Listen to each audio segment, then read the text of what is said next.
Hello and welcome to Sync Music Matters, a podcast that explores the beautiful relationship between music and the moving image. My name's Jim Holstrip and I'm your host on this journey, as each week I chew the fat with industry professionals who, on a daily basis, work with music for visuals. Now you might immediately assume that I'm talking about composers, but I'm also talking about editors, music supervisors, directors, and anyone else who's involved with the synchronous process of pairing audio and visuals. Today I'm talking to music producer and creative director Jules Bromley. So the regulars amongst you will have noticed that I've changed the title music. Well, that's because Jules is the creative director of UK-based trailer music label Evolving Sound, and I thought it fitting to have a particularly bombastic piece of trailer music as the opening gambit. The track is called Legends Don't Die, was written and produced by me, and is courtesy of the lovely people at AudioSocket ASX. So, in episode 3 of Sync Music Matters, I was chatting to Emma Middleton, who is a trailer music supervisor. Now, Evolving Sound is the kind of trailer music label that someone like Emma might go to when looking for the perfect piece of music for a theatrical trailer. And by trailer music, we mean the music that's featured in the trailers for movies and TV series releases that we see on TV or online or in the cinema. As creative director, Jules is the visionary that exec produces custom work with trailer houses and the writing of albums of trailer music. Essentially, he chooses the creative direction, writes the briefs, and brings together the composers and project manages the process from conception to completion. We go under the skin of Jurassic Park Dominion, which was a recent custom trailer job involving Evolving Sound. That's easy for you to say. I asked Jules to break down the process of how trailers come into being, from a studio starting to shoot a movie to the final trailer that hits the screens on the run-up to a movie being released, and of course where the music fits into that process. Jules also has a fascinating backstory as someone who studied land economy and foreign languages at Cambridge University before quitting in his late 20s to pursue a career in music. As always, all the music that we discuss in the show is linked to in the show notes. If you are that way inclined, I would be hugely grateful if you could pop over to Apple Podcasts and leave a review and a rating. It just helps the podcast reach as many people as possible. So sit back, relax, grab yourself a cup of tea and a Jaffa cake and enjoy the chat with Jules Bromley. And as an addendum to that, we do actually touch on the age-old conundrum which philosophers have wrestled with for millennia as to whether or not a Jaffa cake is technically a cake or a biscuit. Jules is the creative director at UK trailer music label Evolving Sound. Evolving Sound's mission is to deliver unparalleled dramatic music which is designed specifically for theatrical promotion. Their tracks are custom built to enrich, enhance, illuminate and contextualise awesome visual content. Some of their recent syncs include Jurassic World, Dominion, 1917, Last Night in Soho and Don't Breathe 2. Jules' career actually began in dance music production and remixing, with a host of remix credits for the likes of Texas, Bran 3000 and David Arnold. He spent many years writing production music and has written for 25 albums on the Universal Production Music Catalogue. Jules Bromley, thanks very much for joining me. Hey Jim, you actually counted how many albums I've written for. That's amazing. Mm-hmm. Well, I'd love to say yes, but actually I just did some digging and actually that was actually on the Universal, the UniPPN website. Oh, right, okay. Yeah, golly. And a picture of you, because I had to initially, I was like, is that Jules? Because that was quite a long time ago. Yeah, sorry, I'm all grey now. Yeah, barely recognisable. Yeah, thanks very much for joining. So, I mean, the starting point for this podcast, as always, is if you were to cast your mind back to a kind of young 5 to 10-year-old Jules Bromley gallivanting around the streets of Cheshire, and someone had asked you what you would like to be when you grow up, what would have been your response? God.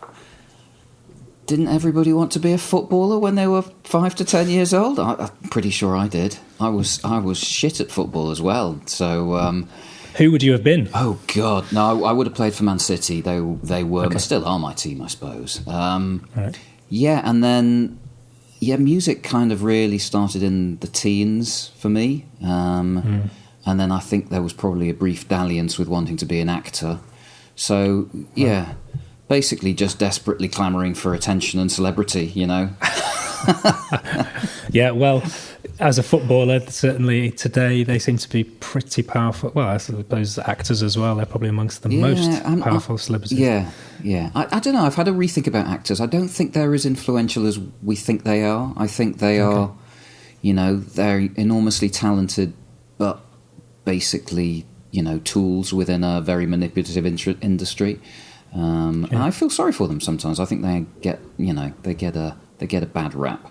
And at the end of the day, they're contracted to say and do a lot of stuff that they probably don't want to say and do, and they have to work bloody hard. So, Yeah, well, thank God there's Ricky Gervais, who's available to keep them in check at the Golden Globes. So what was that initial dalliance with music after wanting to be a footballer? Oh, God, I suppose I had a musical family. My grandmother on one side was an opera singer. My other grandmother was a music teacher, piano teacher and singer. Had studied at the Royal Northern College. My dad played jazz trumpet.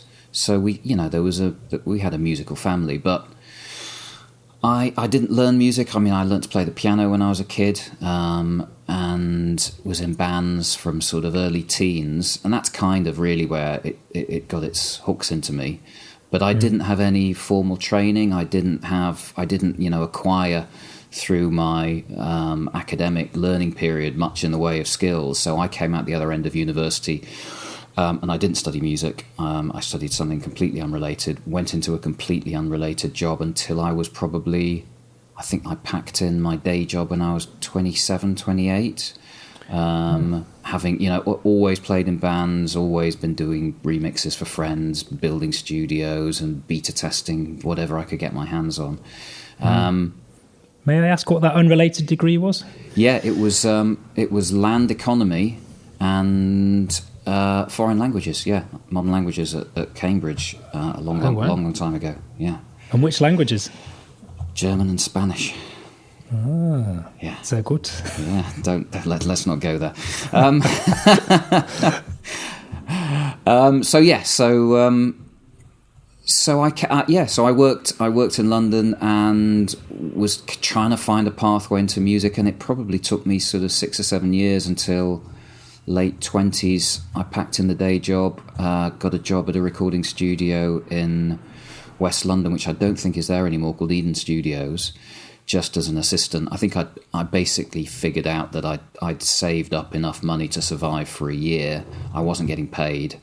And I just needed, as a lot of people do, I think, you just need that springboard. You just need a sort of, an exit from whatever the mundane day job is that you're not happy with, to do something that, you really feel is your passion. And I was very lucky. It worked out for me. Worked bloody hard, I have to say. So worked at the studio as an assistant for probably 6 months, and then set up a dance record label in London called Planet Nice Records with a friend, and then got into remixing off the back of that, which again was just a stroke of good fortune. We'd done a dance release for a record label in South London called Resolution, and that got picked up by Echo, was it called? Echoes? It was a music magazine or paper that was around in the 90s. The guy who was the music reviewer there was a friend of Ashley Heath, who was the editor at The Face, and he was also Charlene Spateri's boyfriend. Loved the track, rang me up, asked if I'd do a remix for one of Texas's singles, Black Eyed Boy, I think it was. And that sort of led me into remixing and helped me sort of keep a roof over my head. And then, as with most people in music, I had various fingers in various pies for lots of years. Had a record deal with V2 Records with a band called Columbo. Did a great music video with Lionel Blair, God rest his soul. Can we see that? Is that it's still up on YouTube, actually, believe it or not. If you Google Columbo and Lionel Blair, I'm sure it'll emerge from the ether. Be sure to put a link in the, please the show notes. Please don't.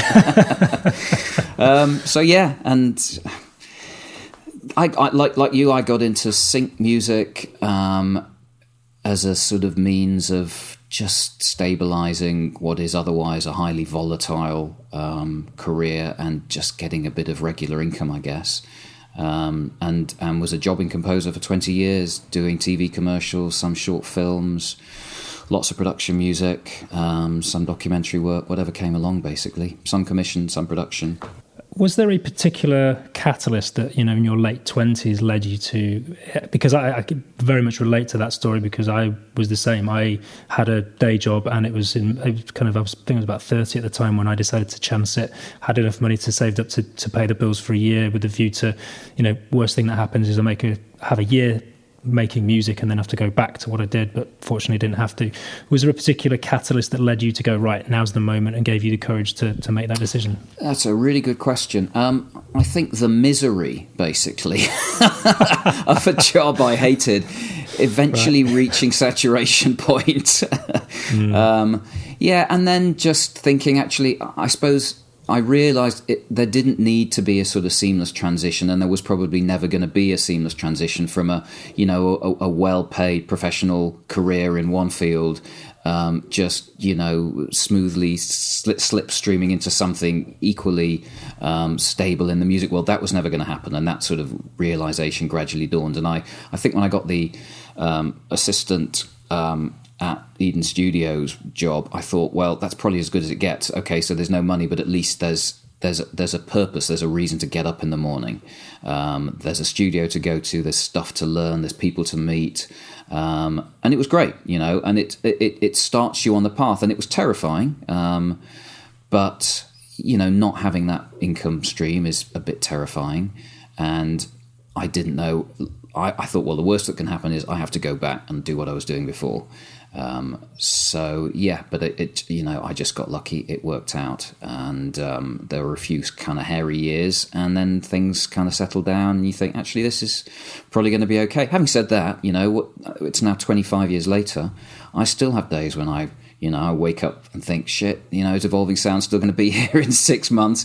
It's a tough industry, and it's not getting any easier, and it's tough for composers, and it's tough for people who run businesses like this, and things are changing. The business model surrounding production music has changed dramatically in the last 20 years, which is one of the reasons why I kind of wanted to get away from mainstream production music, just because it seemed to be evolving into a bit of a race to the bottom, in that there was one business model after another which seemed to want to charge less and less money for people to use, really well-crafted music. And I think that's a great shame, and I think that's a real problem for the industry.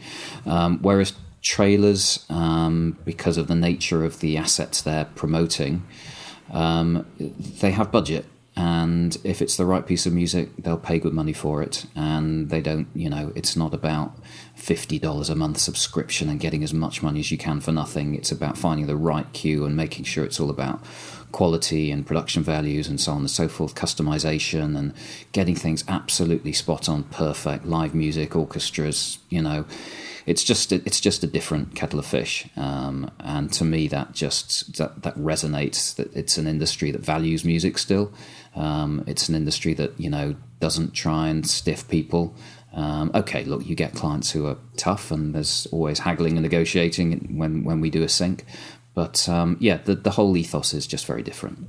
That was one of the reasons I was very keen to talk to you, because I think that commitment to quality and commitment to the music is apparent in your catalogue and in Evolving Sound's ethos. And I think I agree. There's a whole new world of sort of micro licensing now, and sort of production music sort of evolving into that. And I think I too am a sort of purist and believe that you're only as a composer. It's funny, I read an article this week from Alan Shearer, and he was talking about when he was back playing football, there was a saying that you're only as good as your last game. And his ethos was you're only as good as your next game. And I kind of really feel that with music as well. That drive to improve and to get better comes from looking to the next one rather than sort of sitting on your laurels. And so that, I think that really kind of resonates with me. You mentioned you sort of spent 20 years as a jobbing composer. Was it the change in the music industry and the change in production music which was the catalyst for you to then go, okay, well, from composer to now I'm going to be the person, exec producing music and bringing in the composers and sort of running a business? It was partly that. Yeah, that was partly that. There were definitely there were certain key moments. I remember one of the big publishers changing the splits that they were offering to composers, and I just thought, it had always been 50-50, and all of a sudden it wasn't 50-50 anymore. And that, I think, marked a real turning point. I was also, Evolving Sound was very much a sort of a creative direction rather than a business idea. I was just crazy about trailer music.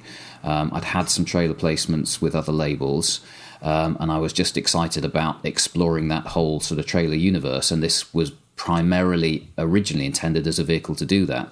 I just loved the drama, the production values, a lot of parallels with dance music in terms of obsession with production values, pacing, timing, the drops, the builds, the fixation with the latest cutting edge sounds, the way dance music and trailer music, the signature sounds are always evolving and changing. I love all of that. That really excited me. So it's it started off, and I wrote, I think, on our first 3 albums, and then I realised within a few months that there was just no way I could continue writing as well as do a decent job of running Evolving Sound as a dedicated music label. So I just basically made a commitment to be creative director, stop composing, and also there was just I was aware there was such awesome talent out there. I didn't need to write. There were great composers I wanted to work with.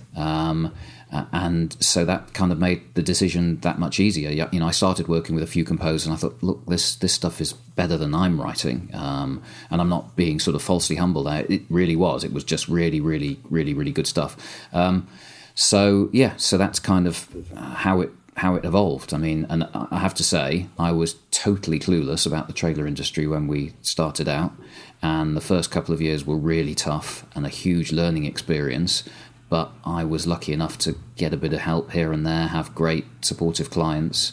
And it started slowly. You get a little placement here, a bit of sound design, and then gradually, I don't know how it works, the brand starts to get recognised, word gets around, things get picked up. Touch wood. And as I say, I wake up every morning and think, God, are we still going to be here in 6 months? But yeah, it's been a roller coaster, but it's been great. Yeah, I suppose that's symptomatic of any, if it's your company or even, myself as a freelancer, it's not quite like when you're employed and you just know you're going to get paid every month. It's sort of you're directly responsible for making sure that things do continue to grow and move forward. Yeah, you have to stay focused on the stuff you have control over, and that primarily is just creating great music. So that obviously is the core of what I spend 90% of my days doing. But at the same time, you have to make sure that the right people are hearing that music as well, and you have to be responsive to a totally different industry culture to what I was used to as a composer, where a lot of the creative direction basically came from you. You had longer timescales. If you wanted to write a track in a particular style, even if it was for a given brief, there was a lot of flexibility there.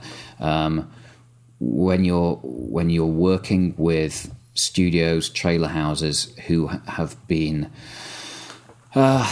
given the responsibility to market these incredibly valuable IPs, the whole business model just changes, and their expectations of you as a company, of your composers, of the quality of the productions you deliver is dramatically different. You have to, and it's just, that's been one of the big sort of takeaways for me is we are here to serve a highly professional, very dynamic, high-pressure industry to solve their music problems, their sound design problems for them. And that means, if they ask for something and they need it in 2 hours, they're not doing that just to be awkward, although we sometimes might suspect they are. It's because genuinely somebody higher up the chain in the marketing department at the studio has hit a hitch, a bump in the road, or some marketing exec has said, this isn't working, we quickly need to change direction, and they come to us because they need us to help them. So, and that's very much our ethos now, is that we are here only to sort of serve the trailer houses and the studios and the streamers, obviously, to a large extent now, and make their lives as easy as possible. Yeah, absolutely. Well, we'll dig into sort of a couple of recent projects that you've been on, but I think if for anyone listening who doesn't quite know how, the chain of events, the pyramid, if you will, of events when it comes to trailer music and how trailers get made from the inception of, studios making a movie. Can you just talk us through step by step that pyramid, and then that will hopefully give people an idea, then we'll dive into... Yeah, I mean, obviously I see it, really that and the music suppliers are kind of at the bottom of the pyramid, in that there is a Jurassic World or a Marvel movie or whatever it is. There is a marketing team at the studio who is charged with creating a whole series of assets that are going to be used to market that production. They go out often these days to multiple specialist advertising agencies that we call trailer houses. Those guys are specialists in creating theatrical trailers. Some of them do key art as well. And they then come out to us, usually fairly on in the process. Not just to us, obviously there's a whole world of trailer music out there, and sometimes they don't need trailer music, sometimes they'll use commercial music, sometimes they'll use score, sometimes they will get tracks written from scratch. But music is certainly sort of factored into the creative process very, very early on. I think if you've probably spoken to a few editors, the ones I speak to will always tell you that it's pretty much the first thing they do. They'll watch the movie, or they'll watch a rough cut or whatever footage they've been given access to, the dailies, etc., and then they'll start thinking about music. And once they find that cue or that song or that bed or whatever it is that they feel best captures their creative vision for the trailer, they will start cutting. Now, obviously, it may take 100 different twists and turns down the line, and I know that trailers often don't finish till they're literally in their V100 and something or others. I'm used to signing off tracks at V4, 5, 6. Trailers just go to and fro. They take months and months. They get shelved. They come back into life again. Things change direction. The showrunners or the director gets involved and decides they want to, have an involvement and change the way things are being run. So it's a long drawn out process. Sometimes, occasionally, they will find the perfect track and they will need to do very little with it, and they will just cut with that track. And sometimes they'll use multiple tracks. They say if you haven't got at least 100 tracks on your cue sheet as an editor, you're not trying hard enough. So, these are very, very, very complex sound beds, lots of music, lots of sound design, some existing commercial tracks, some, old tracks, some classical music, whatever it may be, stems from different tracks layered together. The editors, as you alluded to earlier, are real wizards with working with audio as much almost as working with video. So sometimes they'll come back to us if a track is close but isn't quite sort of pushing all the buttons, and they'll ask us to customize it. And that might mean we have to work a theme into an existing cue. It might just mean that we have to pull some parts out, add some extra parts in, more hits, more sound design, more intensity, bigger drums, whatever it is, until it's absolutely right. And that's typically how it works, and then usually it disappears. We hear nothing. Sometimes it disappears because something else has been picked in its place. If we're lucky, we then get a quote request from the studio saying how much is it going to cost. We lick our finger, stick it in the air, come up with a number, and again, if we're lucky, it lands weeks or months later. But it's a fairly complex process. Yeah, absolutely. That's great. I think that sort of summarises it quite nicely, and probably segues nicely into going under the skin. Under the skin. The albums of music that you do. There's a couple. I can't remember. Is it Dominus? Yeah, Dominus and Fortis. Dominus and Fortis, which are a couple of recent releases from Evolving Sound. Which obviously you've been out to Vienna as well to score those. Let's take one of those for example, and I'm really interested in sort of your approach. So you presumably sort of, because I know reading the biog about Evolving Sound, you're very much looking to sort of the future, and there's sort of like trying to anticipate future needs. What are people going to want? What movement can we start to trailblaze or sort of provide something that other people aren't providing? What's your starting point with the sort of like the concept of an album in terms of envisaging it, and then I suppose walk us through sort of that from the inception to sort of finalising it. It depends a little bit. I mean, you have to have some regard to what productions are in the pipeline. So with Fortis and Dominus, for example, we knew because of the pandemic there was a backlog of blockbuster movies coming out this year. There was also lots of very high quality streaming content that had a sort of more epic feel to it. The Lord of the Rings, House of the Dragon, The Witcher, stuff like that. So those are the kind of projects that these albums were aimed at. Fortis being slightly more dark fantasy, Dominus being a little bit more heroic action, but very much orchestral. And the thinking really with those specific albums, and it changes all the time, obviously, was I got a sense that in some respects the industry was starting to become a little bit nostalgic about slightly older style orchestral trailer music. We'd done the kind of great big gnarly synthy signature sounds, the big sirens and so on. Not that they'd gone out of fashion, just that they, were used a lot last year, the year before. And so let's do a slightly more purist orchestral project, one aimed at fantasy, one aimed at more sort of heroic action. So that's, with albums like that, you don't really have to think too much beyond that concept, except that for that style, I feel that whenever you have the budget and the opportunity, you should always record musicians live. It just sounds so much better. And we did have the opportunity, unfortunately the budget, so we went to Synchron Stage, where Hans Zimmer and Lorne Balfe and the Gregson Williams and so on and so forth record a lot of their film scores. And it's just an amazing facility. Great players.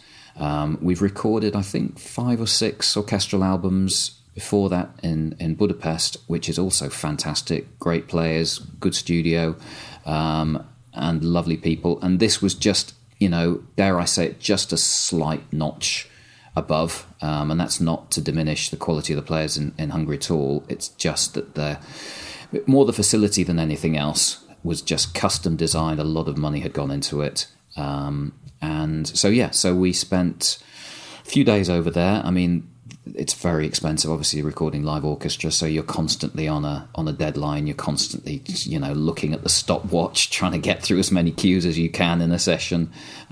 Separate strings and brass session, that's how we typically work, just so that we don't have the brass drowning out the strings when we come to mix.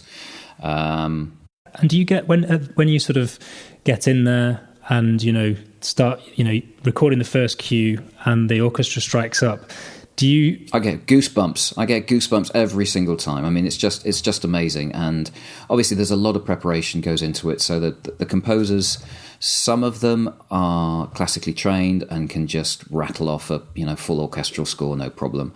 Others aren't. So we had an orchestrator involved who prepared all the scores, and it just makes life so much easier if you've had somebody who really knows what they're doing go through all the scores, go back to the composer if necessary and check, do you really want pizzicato here or do you want spiccato, or just verify that the composer's vision is correctly articulated in what's been written down. And we liaise with the studio and the conductor. We sometimes in the past have even sent scores over to musicians to practice before the sessions. Normally, though, all these guys are so professional. First take is pretty amazing. Second take, they've basically nailed it. Occasionally, on a really tricky passage, you might need to go to a third take.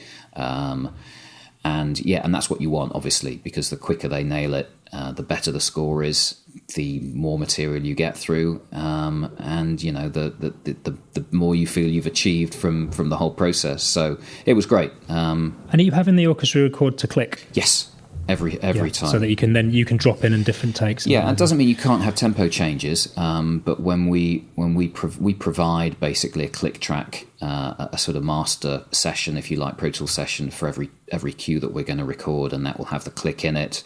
It might even have some of the other parts, so some of the percussion we might include in there, so that the orchestra has a sort of loose framework for the rest of the cue. If you've got a vocal or some choral parts or whatever that you're not recording live, you might include those. So you just give them as much context as you possibly can for their performance. When you're not recording an orchestra, are you multi-tracking? Because you said you always like to get real strings or real elements in there. Are you multi-tracking sort of violins and cellos and things like that? So, we have done some smaller section recordings for sort of neoclassical projects and more of a chamber sound. And we've done sort of string quartets as well, either live or increasingly, I have to say, we're using 2 or 3 of our favourite string players and we're recording parts separately just because they know our workflow. They're amazing players. And in fact, we're working on an album at the moment called Heliocentric, which is kind of art house indie content, and there's a lot of live strings in there. But the easiest thing is to kind of get the bones of the cue together and then decide what we should record live, if we should add some extra live parts, and send it off to the string players we use, and they turn it around within a couple of days. If it's not quite right, we go back for another take. It just takes some of the pressure off, because if you've got sort of 6, 7 up to 50 or 60 musicians there waiting and something isn't quite right, you can't go back. You've just got to, if it's not right on the day, you're not going to get it right at all, and you're just going to have to fudge it later. So if you have the option to, work with somebody that you can send parts back to if they're not perfect, then that just takes some of the pressure off. And in terms of your process, when you sort of, I suppose when you're planning, but also when you're listening back, are you planning an album in terms of obviously you've defined the sort of what the album's for, whether it's for sort of action cues, but are you sort of then going, okay, well, across sort of 10, 15, 20 tracks, I need several which are kind of maybe, in a different time signature, I need several with this sort of feel. Are you trying to sort of get a broad spectrum which tick various different boxes for, or is it just sort of a feeling in terms of what composers turn in and whether it feels in an good? Ideal world, you want some variety on an album. And on occasion, we'll get halfway through and I will send a note out and just say, look, we're getting a lot of action drums. Can we perhaps go in a slightly direction with any remaining cues that are still in the pipeline? By and large, though, I tend to like composers to deliver what they want to deliver. Obviously, that I do send out a super detailed brief. I'm horribly anal with my briefs. They go on for pages and pages, lots of references.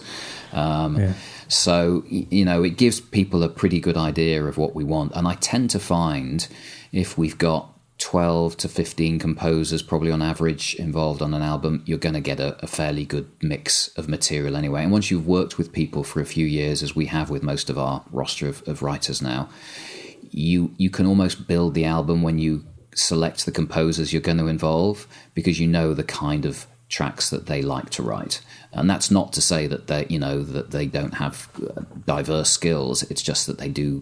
People tend to have a preference. They tend to have a sound, and that's good in many ways. It means that we can shape, the guys that we involve and the work they're likely to output into something that has a sort of cohesive, meaningful feel as an album.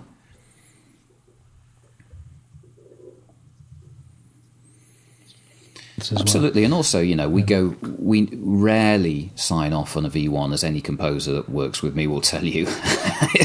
I'm sure they must hate me, but what that means is, things do change between V1 and V5 when we finally say, yeah, that's perfect. So if it is a bit, not quite on the right track, we have that opportunity to sort of steer it slightly differently as we're going through revisions, get live musicians involved, just take it in a slightly different direction if necessary. So, there's enough flexibility available to us because of the timescales that we're able to work to, that we can usually sort of get to a point where we're pretty happy with the mix of tracks we get. And it's interesting what you say about the V. I think the chances of someone turning in a V1 and just going, "Yep, that's perfect." I wish for it every day, and it does. We get close. There are some composers who they know so well what it is that Well, it is basically. But the other thing is, I don't want them to write for me. I know that I have my personal sort of preferences and tastes and styles and so on. So I constantly have to try and discard those and think, no, it's about the project. Let's think about what what trailer is this track going to end up on, and if we want to really nail it down, what do we have to do to give it the best possible chance of doing that? So that's really the motivation.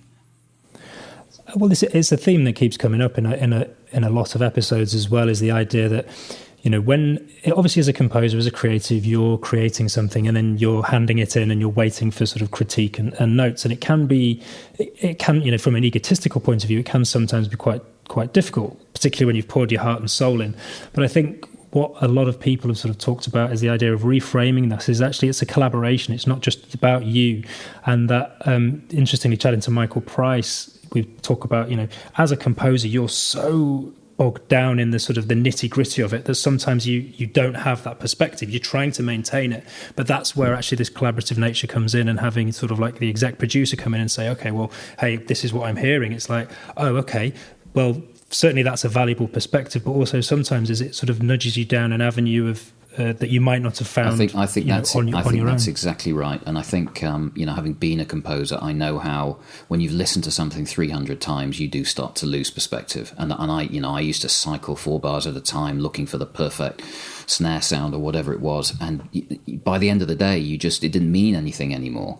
Whereas when I get a fresh track in, and this is the joy of my role, is I immediately know what's working and not working. It's just an instinctive thing. I don't have to listen to it more than 2 or 3 times.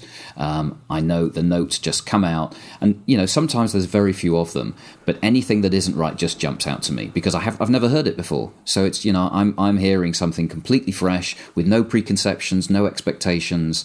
So that that is you're absolutely right. It's very much designed to be a collaborative process, and it's a problem, I think, if composers can't get behind that notion that we're all working together. We're all a team. All we want is to give their music the best possible chance of securing a sync. That's we're all working towards the same ultimate ends.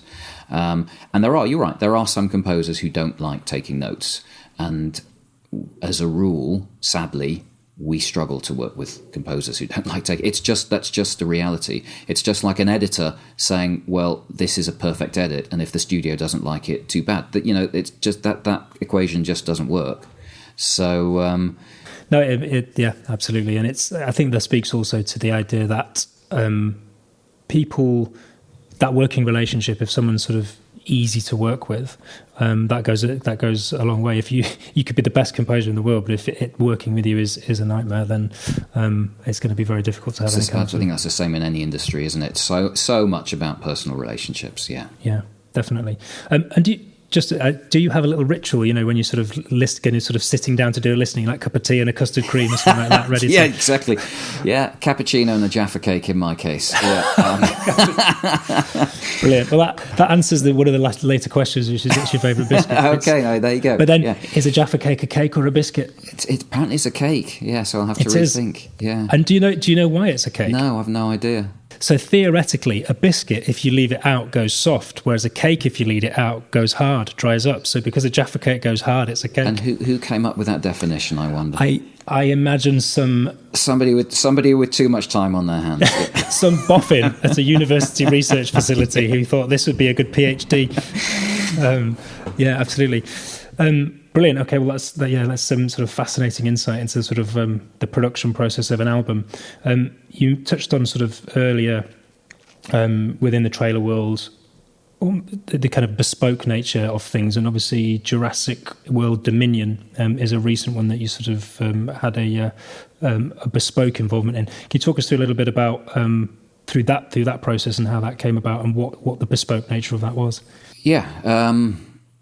Just a great project, incidentally. So lucky to be involved in that. We had a couple of little placements on the second Jurassic World movie, which I can't remember the name of. So off the back of that, I suggested to a few composers that we basically get a bundle of Jurassic Park /World orientated cues together on spec. which we do occasionally, especially if something has a theme, an IP that's exclusive to that particular franchise, then we'll get some spec tracks together and we'll take them to who we think are going to be working on that campaign. And I knew the in-house music guy. Universal Pictures have their own in-house kind of creative agency, so they have a trailer house within the studio. They don't do a lot of their campaigns. Most of them go out of house, but on some campaigns they keep a lot of that work in-house. And so I sent probably 5 or 6 cues to him a couple of years ago. And it was literally a couple of years ago. In fact, probably even before the pandemic. And then, of course, everything got slowed down. Filming got held up. The movie release date got pushed back and back and back. And I thought nothing will ever come of this. And then last summer, we started getting asked if we could customize some tracks. They were obviously just in the sort of early stages of getting the campaign together, and they were trying all sorts of different approaches, but clearly our music had gone down well, which was amazing. And we did a whole bunch of stuff. Some of it was taking pop songs and working them into cues that we'd done. Some of it was taking bits of score and trying to adapt our cue to sound more score, and so on and so forth, and lots of different approaches. And then one of them started to get a bit of traction, so we worked a bit more on that. Then, as these things invariably do, it went very, very quiet for a while, and then it just came back with a vengeance, I think last July-ish. And as I understand it, the trailer, this was for the original IMAX preview, I think it was called, which was going to be basically the very first bit of promotional material that went out. It was a long sort of 3.5 minute trailer that was shown. I think was Fast and Furious 9 was coming out at the same time, so they were sort of using that to piggyback the promotion over. So we did a lot of late nights, lots of different approaches. As I say, the trailer I think had pretty much locked, but somebody had decided to open Pandora's box and start tampering with the music, which meant that it was all hands on deck, and various sort of sirens were going off at Universal Pictures marketing headquarters, and they needed stuff done really quickly. So I think we did probably 5 all-night sessions with the composer Chris Davey, and as these things invariably do, you'd do one thing and you'd think you were done, and it would come back the next night and it would be a totally different approach. You know, we heavily trailerized stuff, then we came back and we had to take all the trailerization out, and they wanted it to sound more like score. There was one night where they needed literally 45 seconds of fresh, totally new score, and they needed it 2 hours later. And this is just, that's the nature of the beast. They were great to work with. The feedback was amazing. Eventually it wrapped, and again, we heard nothing for a while, and then got a confirmation not long after. And it wasn't a huge amount of our music. There's a lot of score in there, but obviously just an amazing project to be involved with. And very, very satisfying. Amazing. I'd just pick up on something you mentioned there as well, because I think this is something, as a composer, it's always a line we're treading. Obviously the final product that we see on TV or on YouTube or in the cinema is very heavy on the trailerization, the impacts, the rises. But obviously a lot of that is kind of added by editors and or even sometimes in sort of, post-production. To what extent do you build that into the music by default, and to what extent, how do you tread that line of knowing, okay, how far do we go down this? How true are we to just creating a beautiful piece of music, and then how much of the sort of infinite production bells and whistles are you sort of imposing on that track, and how much are you kind of leaving to people's imaginations? Great question. As a rule, when we deliver a track, we want it to sound like a finished trailer. So as much of the sound design, hits, risers, all that stuff is already in there. What tends to happen is that often it'll stay in and it won't get touched, but equally often it'll all get stripped out and they'll put their own sound design in. Horror in particular, I mean, you can put, all the jump scares and the big sort of swipes and slams and so on in all over the place, but they're never going to land exactly where the editor wants them to. So a lot of that stuff is going to get replaced. They may end up just using the bed of your track and then adding all the sound design themselves. And those guys are just, wizards with sound design there. I mean, it's a real art form. So yeah, it depends. But ideally, we want the track to sound like it will sound in the trailer, and that means that if it's a big track, it's going to have sort of very hefty, epic, sort of giant drums of war and so on. If it's something more intimate, we have to be more sensitive. It still needs accents and it still needs markers for editors to work around, but they have to be much more sympathetic to the style of the cue and the arrangement. So a lot of the sound design is in there when we deliver stuff. But every track we deliver, we provide stems for. So, and I know, as soon as an editor starts cutting with something seriously, the first thing they do is they drag all the stems into their session and they start muting stems. They start bringing their own sound design in, and they will create something that's totally fresh. And just further to that as well, because I think quite often the end product that we see, the trailer that we see, is often that the original piece of music.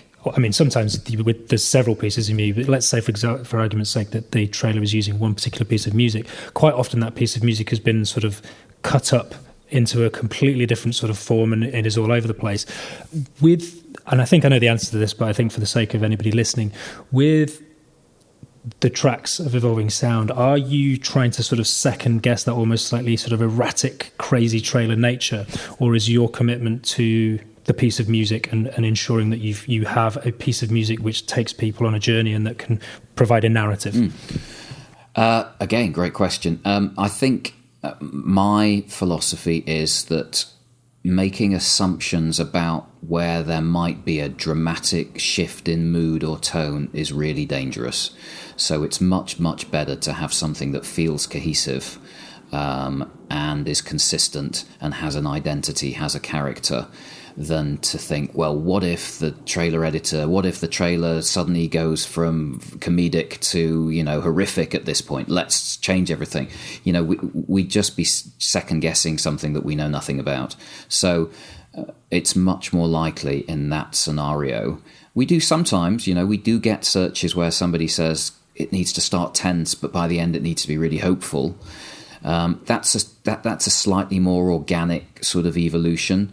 And there are tracks that sometimes they do evolve and the mood does change, but it tends to be more subtle, more gradual. And if there's a real turning point, chances are the editor is going to need multiple cues to satisfy that and get exactly the right feel at exactly the right time. Or he's going to have to come back or go back to whoever's provided the music and say, can we customize this? Can we make this happy section scary or sad or more dramatic or more action-packed or whatever it is?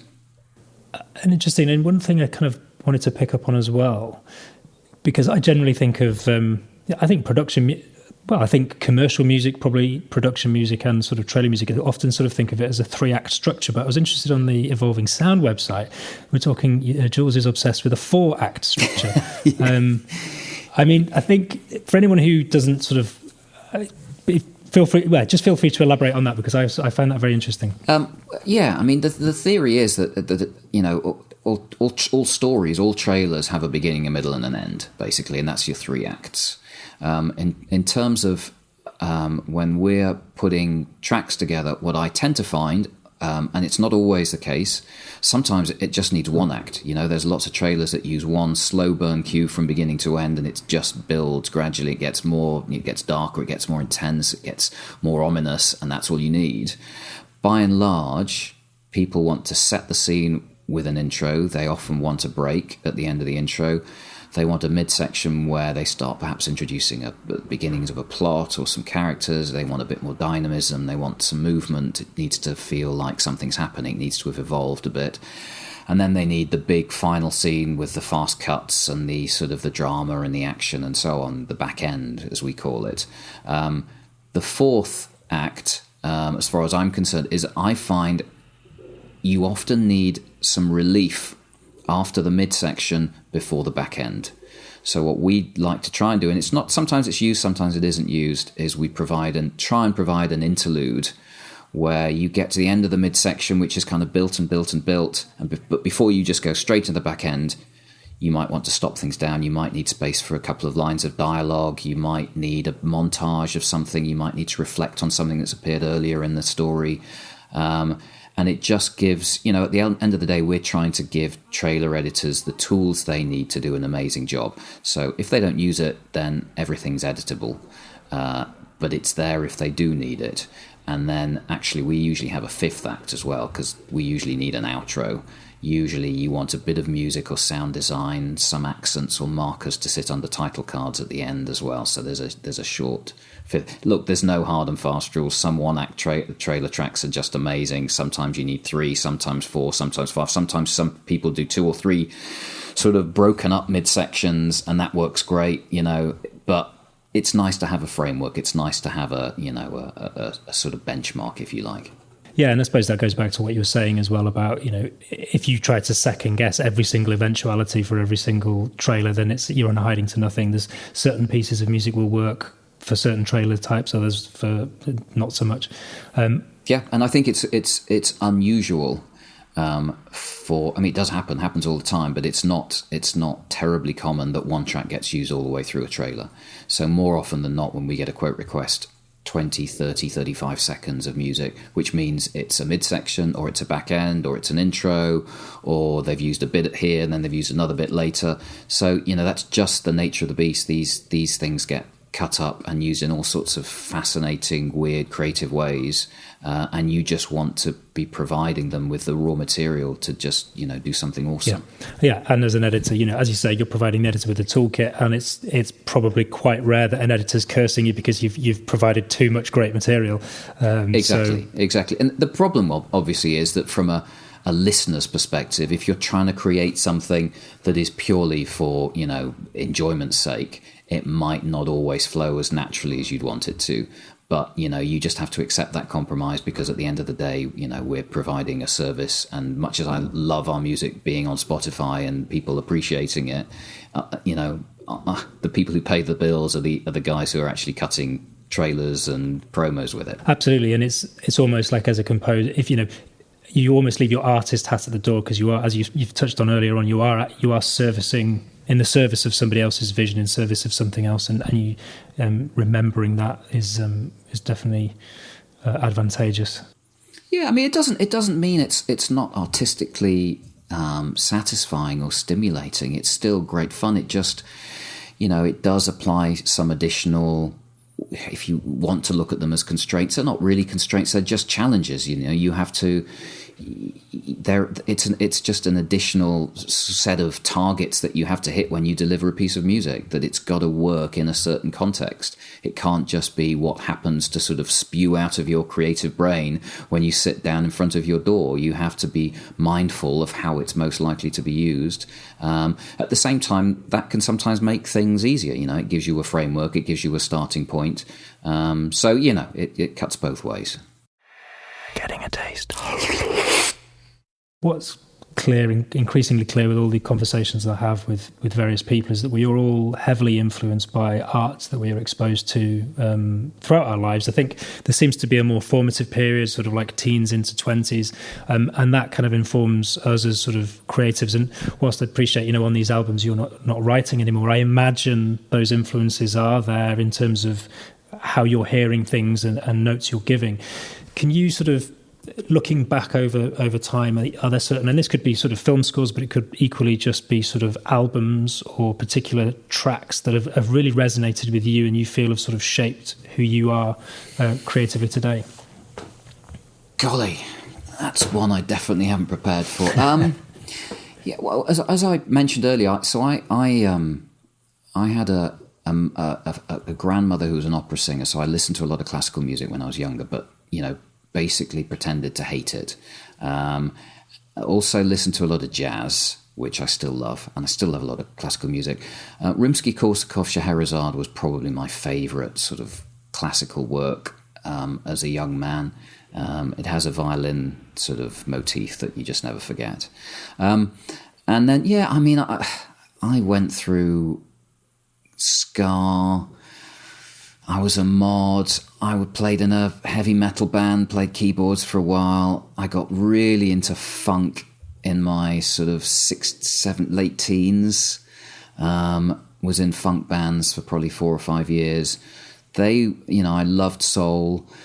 Yeah, I can't really nail it down to any one specific thing. I mean, I listen to film scores. I watch a lot of trailers, and I still, obviously love some of the classic trailers, the first Alien trailer, which is just a sort of brooding, ominous building sound bed where the cuts just get gradually faster and faster. And I just think it's absolutely genius.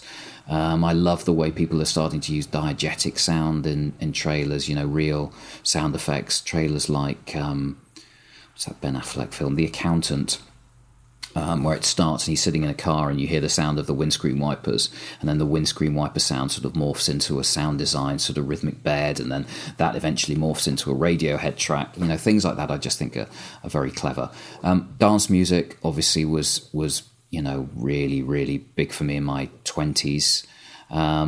So yeah, I think I've pretty much run the gamut, to be honest. Everything. I don't think... Yeah, pretty much. Are there any particular dance artists that you kind of aspired to emulate when you were on that scene? God, I love BT. British Telecom. Brian Trasno, who's a progressive sort of dance artist who also then went into film scoring. I think he scored one of those very early, I don't think it was the first Fast and Furious, but it was one of those kind of street racing movies. He's super, super talented.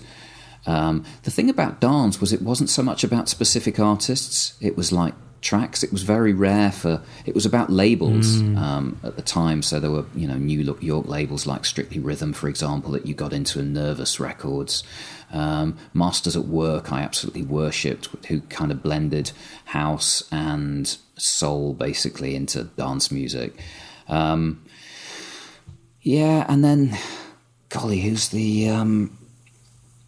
I've just drawn a blank. Some of the great drum and bass artists like the Upbeats, who we actually did a collaboration with on an album, our first Icon series. In fact, it was a track that just got used on the Doctor Strange trailer. Oh, yes. So we collaborated with the Upbeats, who are drum and bass guys from New Zealand. And my son is a massive drum and bass head, and he got me into drum and bass. So we wrote them in, and that was just a fantastic collaboration. They gave us lots and lots of bundles of amazing sound design and musical ideas, but from completely outside the trailer universe, very, very sort of EDM orientated. And that's kind of what you have to do with trailer music. You constantly got to be looking for something new and different, because everybody's using the same sample libraries. It's very hard to come up with, original direction, creative briefs. So I love guys like that. I love anybody who's doing something that just feels, fresh and a bit different. And I'm, still obsessive about production, constantly trying to find ways to get funky, new EDM flavoured production devices into trailer tracks, stutters and glitches and all that kind of stuff. Amazing. Sorry, I haven't answered your question. No, you have. That's great. What about the kind of, because obviously growing up in the Northwest, because Manchester's obviously had a pretty influential music scene over the years. Are there any particular artists from the sort of Manchester music scene that you can cite has been inspirational? The weird thing, I wasn't a huge sort of Manchester fan. I like the Stone Roses and the Happy Mondays and those guys, but I'd be lying if I said I was down the Hacienda every weekend. I don't know what I was doing. I was probably, playing piano and being a nerd at home. What about metal? You mentioned metal. Were there any particular sort of metal bands that you were sort of... Oh, God, I loved Rush. Absolutely loved Rush. And big Iron Maiden fan. It was that phase of your life when you start to appreciate real musicianship, and if you're into commercial music, then you had to basically get into rock, because that's where all the great musicians were peddling their wares. Yep. I tried to learn guitar at the time. I was terrible at it. So, but you get into those guys and you just watch the artistry and the skill set that they have. Whether you like the music or not, you have to admire how good they are. Yeah, and those big riffs, you know, I sort of think back, like people like Enter Sandman by Metallica. They just do something. Guns N' Roses as well were a big influence for me, and those huge riffs, and you sort of go, wow, it's on a kind of a different level. Absolutely. Fantastic. Yeah, no, Rush was probably my favourite for a long time. They did an album called Moving Pictures, which I just absolutely adored. Amazing. Was it Neil Peart, who died last year, the Rush drummer, who was just probably one of the best drummers of all time. Yeah. Weirdly, with drummers, one of the things that kind of, I think this probably speaks to, because I'm a huge funk fan still. I sort of, to this day, saxophone was my first instrument, so I always used to just put on funk tracks and jam to them, and I loved it. And similarly with drums, but with something about a drum solo, always, well, any soloing, but particularly drum solos, for some reason, when somebody lets rip on a drum kit, it just it's crazy. I remember seeing Buddy Rich, I think it was. He was a jazz drummer live, and he did a drum solo. It went on for about 12 minutes, and it was just absolutely incredible. And as I said, I loved 70s funk, you know, Commodores and Funkadelic and George Clinton, those guys. There's just something. It was almost more about the spaces than the actual music, you know, the timing, just the feel, the syncopation. It's a shame we can't do funky trailer tracks. They just don't work, unfortunately. Yet. That weird crossover moment may come when you least expect it. If I crack it, I'll let you know. I just can't see it working somehow. Well, Jules, I'm conscious of time. I'm very, very grateful for you taking the time to chat. It's great. We'll finish up. I've got a couple of sort of quick fire questions for you. Firstly, well, the first one is usually what's your favourite biscuit, but I've already Jaffa cake. That. Although technically a cake, but I think fig roll. If I can't get Jaffa cakes, fig rolls. Fig roll, yeah. They are a biscuit, aren't they? I think so, yeah. Second question is, if you could go back in time and give your younger self one piece of advice, what would it be? Oh God, just learn music. Acquire skills as quickly as possible, and then probably specialise. Decide what it is that you really love, and just go for it.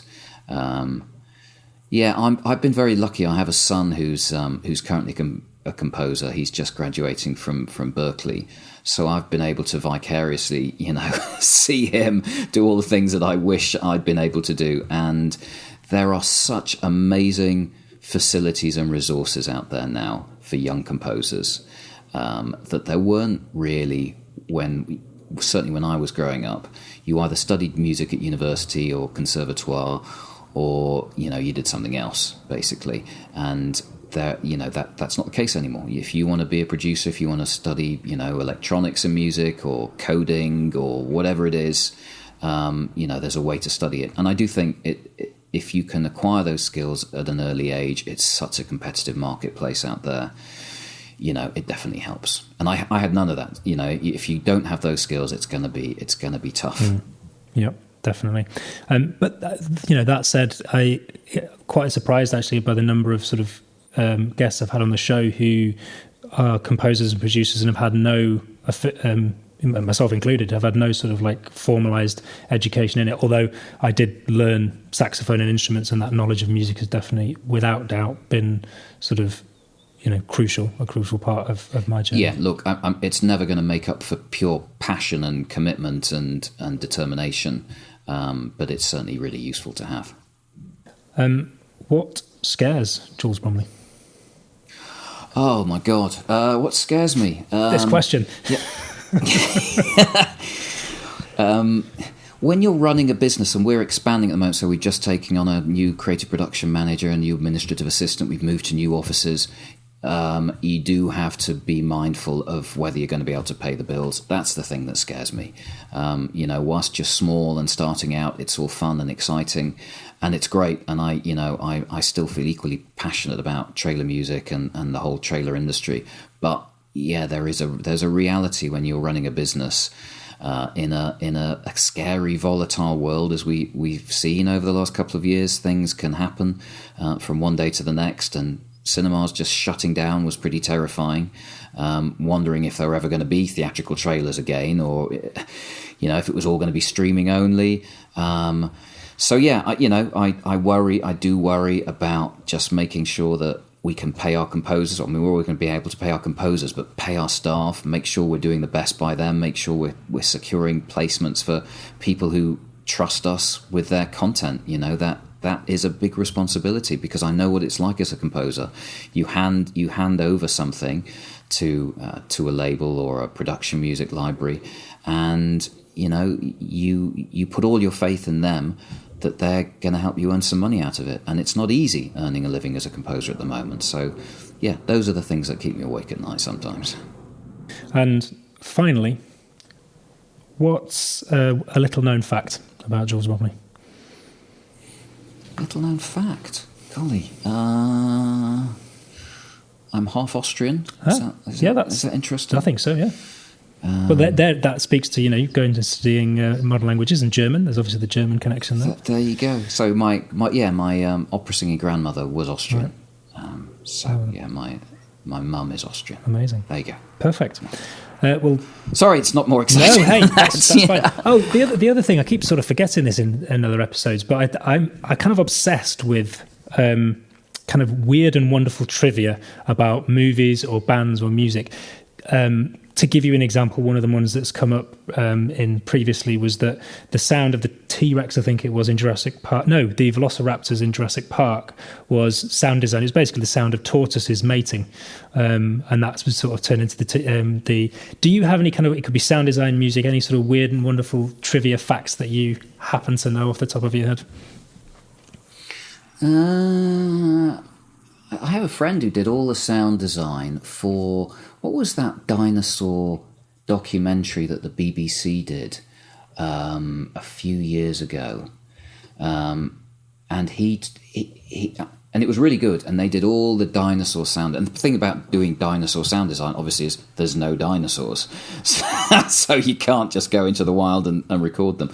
Having said that, I can't remember, but he did tell me that, he did some pretty crazy stuff to make dinosaur sounds involving, old bicycles and teapots and, whatever he could sort of lay his hands on.